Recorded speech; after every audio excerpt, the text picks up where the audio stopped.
নমস্কার সবাইকে, কৈলাস স্টাডি সেন্টারের তরফ থেকে আজকের এই ভিডিওয়ে আমরা দেখব ক্লাস 11 বাংলা অ্যানুয়াল এক্সাম 2025। আজ থেকেই শুরু হয়েছে, আজকে 20 তারিখ। তার বাংলার অ্যান্সার কি। আজকের এই প্রশ্নটা বাংলার অ্যান্সার কি যেটা নিয়ে আসা হয়েছে সেটা হচ্ছে 50 মার্কের জন্য। ঝাড়খণ্ড জ্যাক বোর্ডের যে এক্সাম হয় 11 ক্লাসে, এখানে বাংলার দুটা সাবজেক্ট থাকে, একটা 50 মার্কের জন্য, একটা 100 মার্কের জন্য। এই ভিডিওতে আমরা দেখব 50 মার্কের বাংলার এমসিকিউ, যে অ্যান্সারগুলো হবে সেগুলোর। তো চলো দেখে নেওয়া যাক। তো আজকে যে প্রশ্ন এসেছিল সেটা ঠিক দেখতে এরকম ছিল। আর ঝাড়খণ্ড অধিবিধি পরিষদ যে ক্লাস 11 এক্সামিনেশন 2025 পেপার 1 বেঙ্গলি মাতৃভাষা এমসিকিউ টাইপের প্রশ্ন ছিল। আর এখানে তোমাদের রয়েছিল ফুল মার্ক 20, আর সময় ছিল আধা ঘন্টা 30 মিনিটের জন্য। এখানে কিছু ইনস্ট্রাকশন দেওয়া রয়েছে, তারপরে প্রশ্নগুলো ছিল। এর অন্য যে পার্টটা সেটা হচ্ছে যে 1 থেকে 20 পর্যন্ত হয়তো তোমাদের ইংলিশ ছিল, না হলে হিন্দি ছিল, এরকম টাইপের হয়। মানে যে কোনো একটা অন্য ল্যাঙ্গুয়েজ বা ভাষা থাকে, তো ওটাতে হিন্দিও হতে পারে বা ইংলিশ হতে পারে। তো প্রথম প্রশ্ন এখানে যেটা বাংলা থেকে এসেছিল, তো সেটা হচ্ছে জীবন স্মৃতি। ঠিক আছে, আগে তো উপরে কিছু লেখা রয়েছে যে নিম্নলিখিত বস্তুনিষ্ঠ প্রশ্নগুলির 4টি করে বিকল্প দেওয়া হয়েছে, তার সঠিক উত্তর চিহ্নিত করতে হবে। আর প্রতিটা প্রশ্নের মান কিন্তু রয়েছে কত, প্রতিটা প্রশ্নের মান রয়েছে 1 নম্বর করে এখানে দেওয়া রয়েছে। ঠিক আছে, তো প্রথমে যে প্রশ্নটা নেওয়া হয়েছে সেটা হচ্ছে এখানে দেওয়া রয়েছে যে প্রশ্ন হচ্ছে জীবন স্মৃতি থেকে নেওয়া হয়েছে, যে জীবন স্মৃতি গ্রন্থটি কার রচনা। আর তোমাদের সিলেবাসে রয়েছে এই বইটা। ঠিক আছে, তো এই বইটির রচনাকার যারা পড়েছো তারা সবাই জানো যে এটা রবীন্দ্রনাথ ঠাকুর। আর বাকি জেলা রয়েছে তাদেরও বই রয়েছে, কিন্তু তোমাদের সিলেবাসে নয় সেটা। যেমন এখানে দ্বিতীয় প্রশ্ন যেটা নেওয়া হয়েছে যে শিক্ষারম্ভ এর সন্ধি বিচ্ছেদ করো। তো এখানে যেটা কলমে দাগ করা রয়েছে এগুলা সঠিক যারা স্টুডেন্ট তারা করেছে। এখানে এর সঠিক উত্তর হবে যেটা, সেটা হচ্ছে যে এটা যেমন দেওয়া রয়েছে শিক্ষা জোড়রম্ভ, এগুলো তো তোমাদেরকে কনফিউজ করার জন্য, মানে বিভ্রান্ত করার জন্য দেওয়া রয়েছে, বা সি নম্বর যেটা রয়েছে বা ডি নম্বর যেটা রয়েছে এগুলা সঠিক নয়। এর সঠিক উত্তর হচ্ছে এই বি নম্বর যেটা রয়েছে, এটা হচ্ছে এর সঠিক উত্তর, যে শিক্ষা জোড় আরম্ভ, এটা হচ্ছে সঠিক উত্তর। তো যারা চ্যানেলটিকে এখনও পর্যন্ত সাবস্ক্রাইব করোনি তাদেরকে অনুরোধ রইল চ্যানেলটিকে সাবস্ক্রাইব করার জন্য। আর সবাইকে অনেক অনেক ধন্যবাদ। আজকে এই কৈলাস স্টাডি সেন্টার ইউটিউব পরিবার সম্পূর্ণ সদস্য সংখ্যা 30,000 পার হয়ে গেছে। তোমাদের ভালোবাসা রয়েছে অনেকেই, তার জন্য বিশেষ বিশেষ ধন্যবাদ। তাছাড়াও পরবর্তী সময় আরও এরকম টাইপের ভিডিও তোমাদের কাছে নিয়ে আসবো। আর 23 নম্বর যে প্রশ্ন দেওয়া রয়েছে যে শিক্ষারম্ভ পাঠে কার শিক্ষার কথা বলা হয়েছে, তো এখানে সম্পূর্ণ যে জীবন স্মৃতি গ্রন্থ রয়েছে সেটা এক কথায় বলতে গেলে রবীন্দ্রনাথের উপর নির্ভর করেই এটা রচনা রবীন্দ্রনাথ নিজেই করেছে। ঠিক আছে, তো এই জন্য এখানে রবীন্দ্রনাথের কথাই হবে। দ্বিতীয় তো বলা যায় যে এখানে যেমন অন্য একটা প্রশ্ন দিয়েছে যে রবীন্দ্রনাথকে শৈশবে যে চাকর শাসন করতেন তার নাম কি। আর তোমাদের ঘর ও বাইর বলে একটা প্রবন্ধ রয়েছে জীবন স্মৃতির মধ্যে, সেখানে এই প্রশ্নটার উত্তর রয়েছে যার নাম হচ্ছে শ্যাম। এরপরে অন্য যে প্রশ্ন রয়েছে এখানে হয়তো দেখতে তোমাদের একটু সমস্যা হবে প্রশ্নটা, কেননা ভালো ফটোটি উঠেনি। তো আমি প্রশ্নটি বলে দিচ্ছি, শুনে নাও। হরিশ্চন্দ্র শব্দটি সঠিক সন্ধি বিচ্ছেদ করো। ঠিক আছে, হরিশ্চন্দ্র।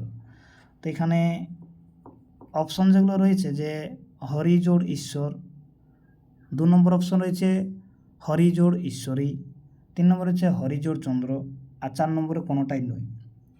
তো হরিশচন্দ্র এখানে কোনটা হবে, এর সঠিক উত্তর এখানে আমরা যে অপশনগুলো দেখছি, ঠিক আছে, তো এর যে সঠিক উত্তর হবে, ঠিক আছে, এগুলো তোমাদেরকে প্রথম দিকে যেগুলো দিয়েছে এখানে, ঠিক আছে, একটু দাঁড়াও, ডিস্টার্ব হচ্ছে।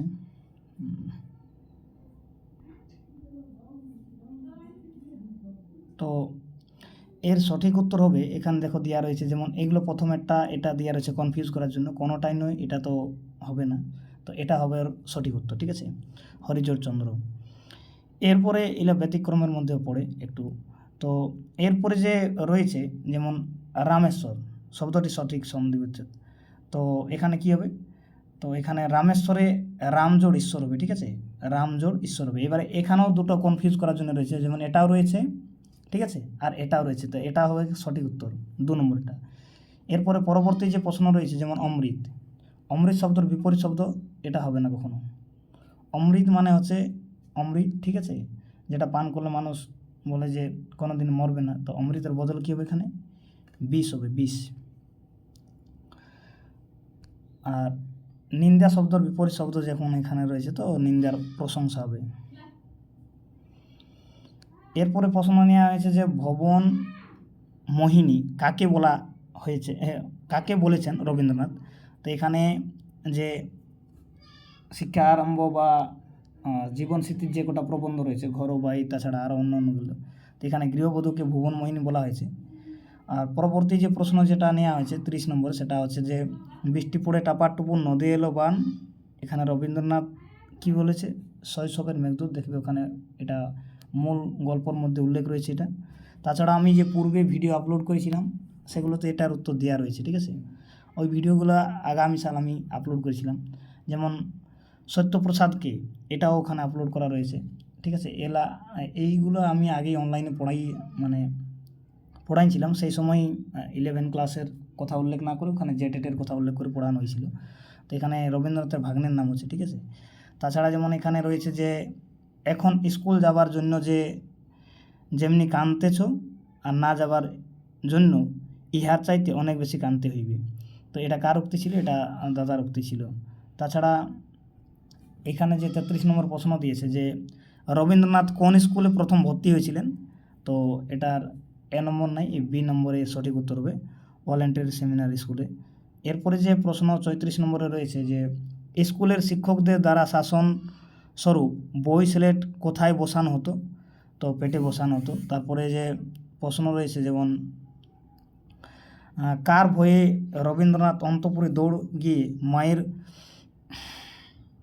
গলা জড়িয়ে ধরেছিলেন, তো ফেরিওয়ালার এখানে হবে। আর অন্য যে প্রশ্ন রয়েছে যে দিদিমা কোন বই পাঠ করতেন, তো কৃত্তিবাসী রামায়ণ পাঠ করতেন। এরপরে প্রশ্ন রয়েছে যে অনাদর একটি মস্ত স্বাধীনতা কোন পাঠের অংশ, তো এটা হবে এখানে এই যে অপশানটা দিয়ে আছে এটা হবে না, ঠিক আছে। এখানে এই যে ভাতৃরাজতন্ত্র, এটা হবে এখানে উত্তর। এবারে প্রশ্ন রয়েছে যে রবীন্দ্রনাথ কত বছর বয়স পর্যন্ত মোজা পরতে শুরু করেছিলেন, তো এখানে 10 বছর হবে, এটা 15 বছরটা হবে না। অন্য যে প্রশ্ন রয়েছে সেটা রবীন্দ্রনাথ পরিবারের দর্জির নাম কী ছিল, নিয়ামত খালিফা হবে। এর বাকি প্রশ্নটা পড়ার কোনো প্রয়োজনই নেই। এর পরবর্তী যে প্রশ্ন নেওয়া হয়েছে সেটা হচ্ছে যে বিধাতার কৃপায় ঐশ্বর্য সম্বন্ধে কোনো ধনী বা গরিবের, তো এই লাস্ট প্রশ্নটার উত্তর হবে যে এটা হচ্ছে এই শ্রীকণ্ঠ বাবু যে রয়েছে, এখান থেকে প্রশ্নটার উত্তর নেওয়া হয়েছে। তো এই ছিল 20টা প্রশ্ন। ধন্যবাদ সবাইকে ভিডিওটা লাস্ট পর্যন্ত দেখার জন্য। আর মোটামুটি 2টো রকম প্রশ্ন আছে যেখানে একটু কনফিউজ আছে, যদি কোনো ভুল হয়ে থাকে তো আমি পরবর্তী সময় কমেন্টে তার উত্তর দিয়ে দেবো।